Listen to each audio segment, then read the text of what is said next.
स्वस्थ रहें, सुरक्षित रहें। बहुत बहुत धन्यवाद। नमस्कार।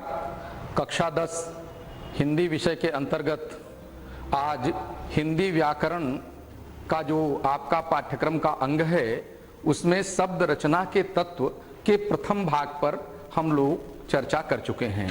आज शब्द रचना के तत्व के भाग 2 को लेकर मैं आपके समक्ष डॉक्टर प्रभाकर त्रिपाठी, राजकीय इंटर कॉलेज प्रयागराज प्रस्तुत हूँ। भाग 2 के प्रकरण में आप देखें, आपने भाग 1 को देखा होगा तो उसके साथ संपूर्ण पाठ्यक्रम मैंने आपको बताया था। उपसर्ग, प्रत्यय, समास, तत्सम शब्द और पर्यायवाची। इसमें उपसर्ग और प्रत्यय को हम लोगों ने प्रथम भाग में पढ़ लिया है, समझ लिया है। आज भाग 2 में हम लोग पढ़ेंगे समास, तत्सम शब्द और पर्यायवाची। आइए अब यह जाने कि आखिर समास क्या है, समास को हम कैसे समझें। आप देखें समास को यदि हम शब्द के क्रम में समझना चाहें तो इसका अभिप्राय यह है किसी दो पद को संक्षिप्त करना, यानी दो शब्दों को एक करके उनका संक्षिप्तीकरण कर देना ही समास है, लघु रूप दे देना ही समास है। हम इस प्रकार भी कह सकते हैं कि सम सनम यानी सम धन असनम। सम का अर्थ है संक्षेपण और असनम का अर्थ है कथनम, तो संक्षेपण और कथनम मिलकर हो जाता है समासः। यानी समास क्या है? बहुनाम पदानाम मिलित्वा एक पद भवनम समासः। कई पदों को मिलाकर जब हम एक पद बना लेते हैं तो उसे हम समास कहते हैं। सरल रूप से अपने आपकी सुविधा के लिए हम यह भी कह सकते हैं कि दो अथवा दो से अधिक शब्दों के योग से जब एक नया शब्द सृजित होता है तो उसे हम सामासिक शब्द और उन शब्दों के योग को समास कहते हैं। आप यहां यह ध्यान दें, स्पष्ट तौर पर कहा जा रहा है कि जब दो या अधिक शब्दों के योग से एक नया शब्द बन जाता है तो उसे हम समस्त पद कहते हैं और यही क्रिया समास कहलाती है। आपको ध्यान होगा प्रथम भाग पढ़ाते समय आपको स्पष्ट किया गया था कि हिंदी का अपना कोई व्याकरण नहीं है। संस्कृत व्याकरण के आधार पर ही हमारी हिंदी अपने व्याकरण को व्यवस्थित करती है। ध्यान रहे, महर्षि पाणिनि ने संस्कृत व्याकरण को व्यवस्थित करने के लिए 14 सूत्र और अनंतर 14 सूत्रों के बाद 4000 सूत्रों की रचना की थी। सूत्र शैली महर्षि पाणिनि की जो थी उसे कालांतर में लघु सिद्धांत कौमुदी के द्वारा, मध्य सिद्धांत कौमुदी के द्वारा व्यवस्थित करने का प्रयास किया गया। और एक और जो बहुत सुंदर प्रयास हुआ वो हुआ वैयाकरण कौमुदी हमारे सामने प्रस्तुत की गई, जिससे उन 4000 सूत्रों को हमने भली भांति जाना और समझा। उन्हीं सूत्रों के आधार पर पूरा व्याकरण गतिमान है। मुख से जब हम बोलते हैं, हमारी वाणी जब निःसृत होती है तो हमारी वही वाणी भाषा बन जाती है और वह भाषा व्यवस्थित क्रम में बढ़े, इसके लिए व्याकरण अपरिहार्य है। तो आइए यहां देखिए कि समास क्या है। पुनः देखिए, समास में कम से कम दो शब्दों या पदों का योग होता है। समास में कम से कम दो शब्द परस्पर मिलते हैं या दो पद आपस में मिलकर संक्षिप्त रूप प्राप्त कर लेते हैं। ऐसे मेल वाले दो अथवा अधिक पद मिलकर एकाकार हो जाते हैं, एक हो जाते हैं। और मिलने वाले पदों के विभक्ति और प्रत्यय का लोप भी हो जाता है। अब यहां हम आपको एक उदाहरण आपके समक्ष रखते हैं। यहां शब्द आया विभक्ति प्रत्यय का लोप, तो प्रत्यय का लोप कैसे होता है आप इसे एक उदाहरण से समझें और इसी तरह के अन्य उदाहरण आप घर पर बैठकर अभ्यास करके भी समझ सकते हैं। राजकन्या एक शब्द है, देखें, राजा की कन्या, राजकन्या अर्थात राजा की कन्या, यहां राजा में आ प्रत्यय, राजा में आ प्रत्यय लगा हुआ है और इसका लोप हो रहा है। किसका लोप हो रहा है? आ प्रत्यय का। इसी प्रकरण के प्रथम भाग में जब आपने प्रत्यय पढ़ा था तो आपको स्पष्ट हो गया था कि शब्द के अंत में जो शब्दांश लगते हैं वे प्रत्यय कहलाते हैं। यहां राजा में आ अंत में लगा हुआ है, अतः आप देखें कि राजकन्या में राजा की कन्या, यहां आ प्रत्यय का लोप हो रहा है। इस प्रकार समास यहां बन रहा है। इसे आप देखें, आगे देखें, आगे आप देखने का प्रयास करें तो आपको और भी स्पष्ट हो जाएगा कि समास को आप कैसे समझेंगे। समास प्रायः सजातीय शब्दों का ही होता है। यहां जो विधान है समास का वो आप इसे समझ लें, आपके लिए आवश्यक है। सजातीय शब्दों का ही बहुधा प्रायः समास समस्त पद के रूप में निर्मित होता है। ध्यान रहे, सजातीय शब्द का यदि प्रयोग आया तो क्या विजातीय नहीं हो सकता? हां, विजातीय पद समास के दृष्टिकोण से उपयुक्त नहीं है। इसे आप एक उदाहरण से समझें। सजातीय धर्म और शाला दो शब्द हैं, धर्म और शाला दोनों हिंदी के शब्द हैं, सजातीय हैं भाषा के दृष्टिकोण से, इसलिए धर्मशाला में समास हो गया। पर विजातीय यदि आप देखेंगे तो इसी को यदि हम कहें मजहबशाला, तो मजहब हिंदी भाषा का शब्द नहीं है और शाला हिंदी भाषा का शब्द है। तो दोनों के मिलने से समास का हम ये नहीं कह सकते कि ये उपयुक्त समास बन गया। यह आपको ध्यान रखना है। इसके कुछ अपवाद भी होते हैं, जैसे स्टेशन अधीक्षक। अब स्टेशन अंग्रेजी भाषा का शब्द है और अधीक्षक हिंदी भाषा का शब्द है, पर अपवाद में ऐसे शब्दों का भी प्रयोग प्रचलन में है। पर प्रायः या बहुधा आप कह सकते हैं कि समास सजातीय शब्दों का ही मिलन है। सजातीय शब्दों के परस्पर मिलन से ही, संक्षिप्त होने से ही समास का निर्माण होता है। आगे आइए देखिए, अर्थ की दृष्टि से अभी आपने देखा, अब आप देखें अर्थ की दृष्टि से परस्पर स्वतंत्र संबंध रखने वाले दो या दो से अधिक शब्द मिलकर किसी अन्य स्वतंत्र शब्द, ध्यान रहे स्वतंत्र शब्द की रचना करते हैं। यहां आपको यह ध्यान रखना है, स्वतंत्र शब्द पर विशेष बल मैं दे रहा हूं कि जो दो शब्द मिलते हैं उनका अर्थ पूरी तरह परिवर्तित हो जाता है। एक नया स्वतंत्र शब्द लेकर आते हैं जिसका अर्थ अपने आप में अलग होता है। इसे एक उदाहरण से आप देख सकते हैं, ज्ञान सागर अर्थात ज्ञान का सागर। यहां अब इस उदाहरण में आप देखें तो संबंध कारक के का क्या हो रहा है? लोप हो रहा है। का लोप होने से जो नया शब्द बन रहा है वो बन रहा है ज्ञान सागर। यह एक स्वतंत्र शब्द के रूप में आपके समक्ष बन गया, अर्थात ज्ञान का समुद्र, ज्ञान का कोश, ज्ञान का भंडार। अब आप आगे देखें, अर्थ के दृष्टिकोण से आपने देखा, अर्थ के बाद अब एक सहज उद्भूत हो रहा होगा आपके मन में कि संधि और समास। मैं बार बार अपने वक्तव्य में यह कह रहा हूं कि दो शब्दों के मिलन से, योग से, संक्षिप्तीकरण से समास बनता है।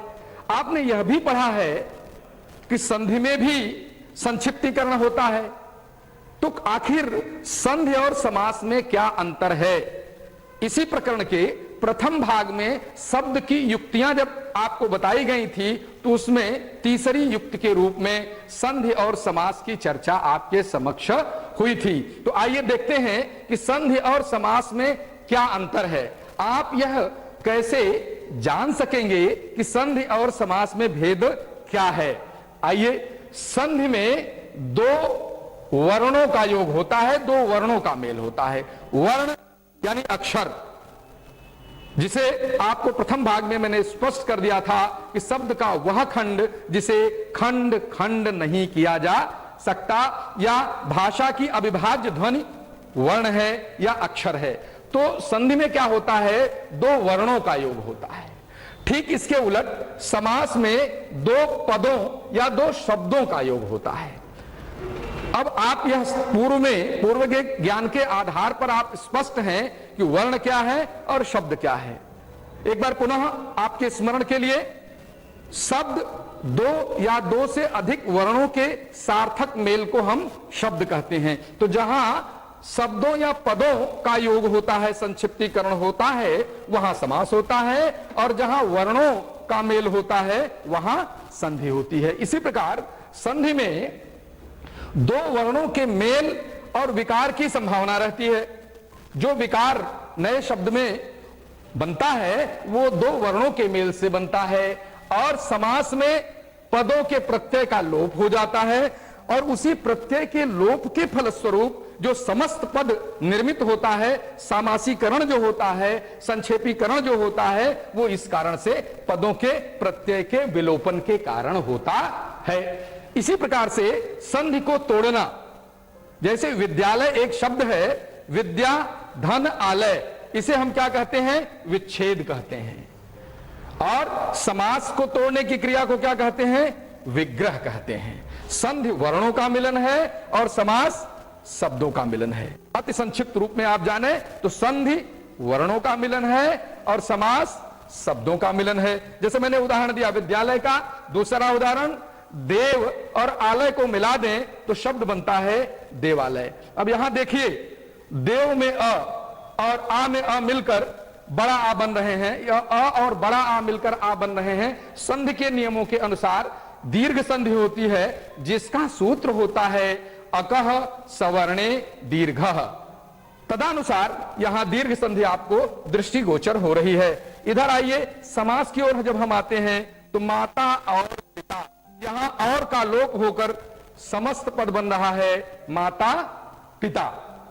अब आप देखें, माता पिता और देवालय, यहां वर्णों का मेल हुआ और यहां दो शब्दों का मेल हुआ। तो ये संधि और समास के प्रमुख अंतर हैं, जिससे आप ये जान सकेंगे कि संधि और समास परस्पर कैसे भेद रखते हैं। अब समास के भेद, यहां आपको विशेष रूप से ध्यान देना है। हिंदी में समास मुख्यतः 4 प्रकार के होते हैं। कहीं कहीं पुस्तकों में आपको यह लिखा मिलेगा कि समास हिंदी में 6 प्रकार के होते हैं। यहां आपको भ्रम की आवश्यकता में जाने की स्थिति नहीं होनी चाहिए। आप भ्रम की स्थिति में न जाएं। आप देखें कि समास के मुख्यतः 4 भेद होते हैं। पहला अव्ययी भाव, दूसरा तत्पुरुष, तीसरा द्वंद्व और चौथा बहुव्रीहि समास। तत्पुरुष के अंतर्गत 2 समास और होते हैं, जिन्हें हम कर्मधारय समास और द्विगु समास कहते हैं। जहां आपको पुस्तकों में समास 6 लिखे हुए मिलेंगे, वहां इन 4 के साथ ये 2 और मिलेंगे, कर्मधारय और द्विगु समास। तो आपको भ्रमित होने की आवश्यकता नहीं है। कहीं कहीं आपके अध्ययन के समय इन समासों के उपभेद भी आपको पढ़ने को मिलेंगे, जो 15 होते हैं। वहां भी आपको जाने की आवश्यकता नहीं है, क्योंकि आपके पाठ्यक्रम के सापेक्ष जो आपके लिए अध्ययन अपेक्षित है, उन उपभेदों से उसका कोई अभिप्राय नहीं है। तो अब आप देखें, समास के भेद मुख्य 4 होते हैं, और तत्पुरुष समास के 2 और भेद होते हैं, जिन्हें हम कर्मधारय और द्विगु कहते हैं। अब आइए आप अपने पाठ्यक्रम को देखिए। पाठ्यक्रम को देखिए, पाठ्यक्रम में जो आपके समास दिए हुए हैं वो द्वंद्व समास है, द्विगु समास है, कर्मधारय समास है और बहुव्रीहि समास है। यहां आपको एक चीज और अभीष्ट है बता देना, द्वंद्व लिखा हुआ है, यह कंप्यूटर टाइपिंग में इसी प्रकार लिखा जाता है। इसके फॉन्ट के कारण ऐसा है। बाकी आप जो पुस्तकों में लिखा देखेंगे द्वंद्व को और द्विगु को, वो आप आसानी से समझ सकेंगे। इसे हम आपको यहां लिखकर भी बता देते हैं। जो आपको पुस्तकों में द्वंद्व मिलेगा लिखा हुआ, वो इस प्रकार मिलेगा। तो और ये टाइपिंग के कारण इस तरह होता है। इसी तरह द्विगु भी जो आपको मिलेगा वो इस तरह लिखा हुआ मिलेगा। तो इसमें आपको कहीं से भी किसी प्रकार की परेशानी का अनुभव नहीं करना है। या आप देखें, आपने देखा आपकी पुस्तकों में द्वंद्व और द्विगु जो मुद्रित मिलेगा उसका प्रकार ये होगा, और कंप्यूटर में जो टाइपिंग होती है उसमें इस प्रकार से शब्द फॉन्ट में आते हैं। इसलिए इसमें आपको किसी भी प्रकार के भ्रम में जाने की स्थिति नहीं होनी चाहिए। आइए, अब आपने देखा कि आपके पाठ्यक्रम में द्वंद्व समास, द्विगु समास और कर्मधारय तथा बहुव्रीहि समास हैं। तो आइए सबसे पहले हम लोग चलते हैं कि आखिर द्वंद्व समास क्या है। जिस समास के दोनों पद प्रधान होते हैं। अभी आपने पढ़ा कि दो शब्दों या पदों के मेल से समास बनता है, तो इसमें दोनों ही पद क्या होते हैं, प्रधान होते हैं। यह आपको अपने स्मरण में रखना है, और दोनों संज्ञाएं अथवा विशेषण हो। यह भी आपको ध्यान रखना है कि जब द्वंद्व समास होगा तो दोनों ही पदों में संज्ञाएं अथवा विशेषण होगा। शेष दोनों पदों को जोड़ने वाले अव्यय का लोप हो जाता है। द्वंद्व समास की यह क्या विशेषता है कि जिन दो पदों को जिनमें दोनों ही पद प्रधान होते हैं, वे जब जुड़ते हैं तो जो अव्यय उसके बीच है उसका लोप हो जाता है। जैसे एक उदाहरण से आप समझें, हमने आपके सामने यहां 3 उदाहरण रखे हैं। ये समस्त पद और ये उसका विग्रह।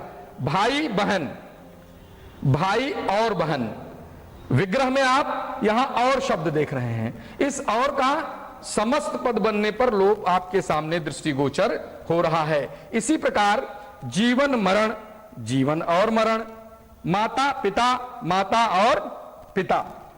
अब आप देखें द्वंद्व समास के इन उदाहरणों को आप देखें तो आपको स्पष्ट हो जाएगा कि द्वंद्व समास किस प्रकार से होता है। दूसरा आपके पाठ्यक्रम का जो सोपान है द्विगु समास का, जिस समास में पूर्व पद संख्यावाची होता है, यह आपको विशेष रूप से ध्यान रखना है। जैसे ही कोई शब्द आपके सामने आए और उसका पूर्व पद संख्या को दर्शित कर रहा हो तो स्पष्ट हो गया कि वह द्विगु समास है। जिस समास में उत्तर पद प्रधान होता है, अभी इसके पूर्व आपने सुना कि दोनों पद प्रधान होते हैं, अर्थात इस समास में प्रथम पद जो है वो गौड़ होता है और द्वितीय पद या उत्तर पद प्रधान होता है, अंतिम पद संज्ञा होता है। यह भी इसकी एक विशेषता है। इसे आप इस उदाहरणों से, इन उदाहरणों से आसानी से समझ सकते हैं। देखिए सप्ताह, सप्ताह 7 दिनों का समूह। सप्ताह का क्या अर्थ हुआ, 7 दिनों का समूह। अब ये 7 क्या है, संख्या है, और जैसा मैंने बताया कि पूर्व पद क्या होता है, संख्यावाची होता है। अब आप इसको जोड़ें, इसका जो पहला पद है सप्ताह में विग्रह करने पर 7, ये संख्यावाची है और उत्तर पद इसमें प्रधान है। दूसरा उदाहरण अष्टकोण, यानी 8 कोणों का समूह। यहां भी देखिए 8 संख्यावाची है। इसी प्रकार नवग्रह, नवग्रह शब्द को देखें, यह समस्त पद है। विग्रह करने पर नव ग्रहों का समाहार या समुदाय, यह भी नव, यह भी संख्यावाची है। इसे आप देख लें। अब द्विगु समास को आप समझ चुके। आपके पाठ्यक्रम में द्विगु समास के बाद जो अगला समास है कर्मधारय समास, इसे आप अपने स्मरण में रखें कि कर्मधारय समास का प्रथम पद विशेषण होता है। आपने संज्ञा, सर्वनाम, क्रिया, विशेषण ये पढ़ा होगा, तो आप जान लें कि कर्मधारय समास का प्रथम पद विशेषण होता है और कर्मधारय समास का दूसरा पद विशेष या संज्ञा होता है। यह आप मस्तिष्क में स्थापित कर लें। यदि कर्मधारय समास है तो प्रथम पद विशेषण ही होगा और उसका दूसरा पद विशेष या संज्ञा होगा। कर्मधारय समास का प्रथम पद उपमान तथा दूसरा पद उपमेय होता है।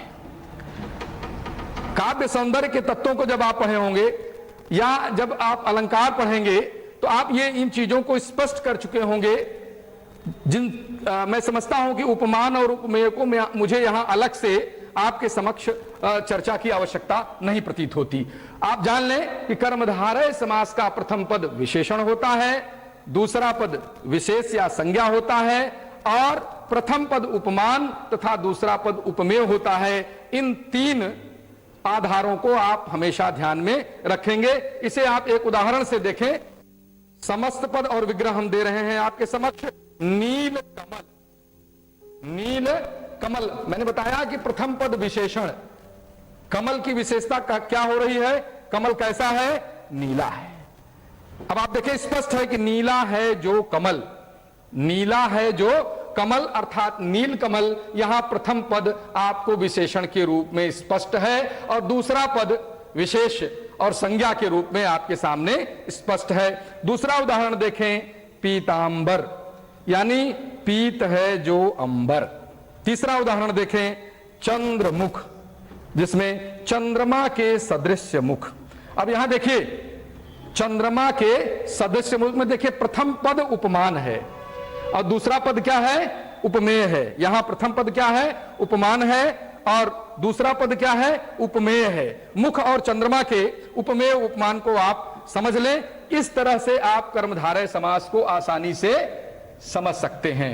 अब कर्मधारय समास के बाद आपके पाठ्यक्रम में जो अग्रेतर समास निर्धारित है वह है बहुव्रीहि समास। इसके भी 3 आधार आपके सामने स्क्रीन पर दिख रहे हैं। बहुव्रीहि समास के दोनों पद गौड़ होते हैं। अभी आपने पहले वाले में पढ़ा था कि दोनों पद प्रधान होते हैं, यहां आप पढ़ रहे हैं कि दोनों पद गौड़ होते हैं और दोनों पद मिलकर एक नया अर्थ प्रकट करते हैं। कोई भी पद यहां प्रधान नहीं होता। यह आधार आप अपने मस्तिष्क में स्थापित कर लें। इनके उदाहरण आप देखें, नीलकंठ, नीला है कंठ जिसका अर्थात शिव, भगवान शिव। लंबोदर अर्थात लंबा है उदर जिसका, जिसे हम गणेश जी कहते हैं। चतुर्मुख, 4 हैं मुख जिनके या जिसके, अर्थात ब्रह्मा जी। इन उदाहरणों को आपको देखने से स्पष्ट हो जाएगा कि बहुव्रीहि समास क्या है। अब इन समासों के आधार पर आप देखें तो आपको कुछ अभ्यास आपके समक्ष हम रख रहे हैं। पाठ्यक्रम से संबंधित समासों के समस्त पदों के विग्रह की एक सूची आप बनाइए। जो आपके पाठ्यक्रम के समास हमने बताए, इनसे संबंधित समस्त पदों को एक तरफ और उत्तर पुस्तिका में दूसरी तरफ उसका विग्रह लिखें और आगे समास का नाम लिखें, तो आपका ज्ञानवर्धन होगा और समास के संबंध में आपकी धारणा, आपका ज्ञान स्पष्ट हो सकेगा। आइए अब इस प्रकरण में जो दूसरा सोपान है वो है तत्सम शब्द, यानी तत् धन सब सम बराबर तत्सम, यानी उसके समान। यहां उसके का अर्थ जो अभिप्राय है, जो अभिप्रेत है, वो संस्कृत से है। इसे आप इस प्रकार से देखें, जो शब्द संस्कृत भाषा से हिंदी में आए हैं और ज्यों के त्यों प्रयुक्त होते हैं उन्हें हम क्या कहते हैं, तत्सम शब्द कहते हैं। और संस्कृत के वे शब्द जो हिंदी में यथावत ले लिए गए हैं, जैसे अमूल्य, अद्य, इक्षु, ओष्ठ, काक, दुर्वा और वाटिका, ये क्या है, ये संस्कृत के शब्द हैं, हिंदी में ज्यों के त्यों प्रयोग में लाए जाते हैं, इसलिए इन्हें हम क्या कहते हैं, तत्सम शब्द। अब तत्सम शब्द को समझने के लिए आवश्यक है कि आप तद्भव शब्दों को जानें। देखिए आगे देखिए आप, तद्भव शब्दों को समझने के लिए तद्भव को यदि हम तोड़ें तो तत् धन भव, तद्भव यानी उससे उत्पन्न। किससे उत्पन्न, संस्कृत से उत्पन्न। किस प्रकार उत्पन्न, वे शब्द जो संस्कृत में कुछ रूप परिवर्तन के साथ हिंदी में आ गए हैं, उससे जो उद्भूत हुए, वे रूप परिवर्तन के साथ उद्भूत हुए, तो उन्हें हम तद्भव शब्द कहते हैं। संस्कृत से उत्पन्न या विकसित, परिवर्तित होते हुए हिंदी में आए हैं, वे ज्यों के त्यों नहीं हैं। यदि ज्यों के त्यों होंगे तो वे तत्सम शब्द कहे जाएंगे और कतिपय परिवर्तनों के साथ रूप स्वरूप परिवर्तन लेकर आएंगे, अपभ्रंश के साथ आएंगे, अपभ्रंश के बाद की श्रेणी से आएंगे, तो उन्हें हम तद्भव कहेंगे। जैसे अमोल, आज, ईख, ओठ, कौवा, दूब और बाग।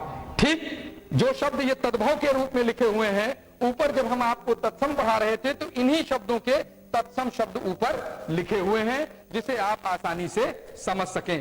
प्रश्न अभ्यास में अगर तद्भव शब्दों में हम आए तो हिंदी वर्णमाला के वर्णों जो अक्षर हैं उनसे प्रारंभ होने वाले 5 तद्भव शब्दों से तत्सम शब्दों की माला या आप सूची बनाएं। हिंदी वर्णमाला के जो आपके अक्षर हैं उनसे यदि आप 5-5 शब्द बना लेंगे तो तत्सम शब्दों पर और तद्भव शब्दों पर आपका अभ्यास हो जाएगा। आपके पाठ्यक्रम में इस भाग 2 में जो अगला प्रस्तर है, सोपान है, वो है पर्यायवाची शब्द। समान अर्थ रखने वाले शब्द परस्पर पर्यायवाची शब्द कहलाते हैं या कहे जाते हैं। ध्यान रहे, समान अर्थ से क्या अभिप्राय है? समानार्थी जो एक शब्द आपके समक्ष है उसी के समान अर्थ रखने वाला जो दूसरा शब्द है उसे हम पर्याय या पर्यायवाची कहते हैं। अब यहां यह भी ध्यान रखना है कि जिन शब्दों का अर्थ एक जैसा होता है उसे पर्यायवाची शब्द तो हम कहते हैं, लेकिन ध्यान रहे कि एक शब्द का जो पर्यायवाची है उसके प्रयोग की विधि एक समान नहीं हो सकती। वहां उचित और अनुचित का, किम युक्तम किम अयुक्तम का भेद आपको अपने विवेक और ज्ञान के आधार पर करना होता है। पर्यायवाची शब्दों को हम प्रतिशब्द भी कहते हैं। पर्यायवाची शब्दों को हम प्रतिशब्द के नाम से भी जानते हैं। यहां आपको जो ध्यान रखना है, आपके लिए यह ध्यान रखने योग्य है, अर्थात यह महत्वपूर्ण है। पर्यायवाची के संबंध में यह महत्वपूर्ण बात है, वो यह है कि पर्यायवाची शब्दों में अर्थ की समानता होते हुए भी इनके प्रयोग एक तरह के नहीं है। दूसरा, एक ही शब्द का प्रयोग सभी स्थितियों में उचित नहीं है। शब्दों का प्रयोग प्रकरण के विरुद्ध नहीं होना चाहिए तथा शब्दों का प्रयोग अवसर के प्रतिकूल भी नहीं होना चाहिए।